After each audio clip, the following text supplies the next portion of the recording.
அடுத்து என்ன ஜெகன்? அடுத்தது நம்ம தமிழர் கலையான சிலம்பம். சிலம்பம் அப்படியே ஒரு சிலம்பத்தில் நம்ம பறக்க விடுறதுக்காக அதிரா சாலாச்சி வந்திருக்காங்க. நம்ம என்னென்ன பண்ணுறாங்கன்னு பார்க்கலாங்களா? இவங்க பண்ணுறது வந்து அடிமுறை சிலம்பம். என்ன பண்ணுறாங்கன்னு பார்க்கலாம்.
மிக அருமை, மிக அருமை.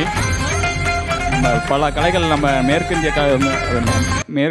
மேற்கத்திய கலைகள் நம்ம நிறையா கற்றுக்கிட்டு இருக்கோம். ஆனால் இந்த கலை வந்து மிக அழிஞ்சிக்கிட்டு இருக்குது. அந்த அடிமுறைங்கிற கலை வந்து அழிஞ்சிக்கிட்டு இருக்குது. அதை வந்து பட்டாசுங்கிற திரைப்படத்தில் தான் வந்து தனுஷ் அந்த படத்தில் மூலிமா கொஞ்சம் வெளிக்கொண்டாந்தார்.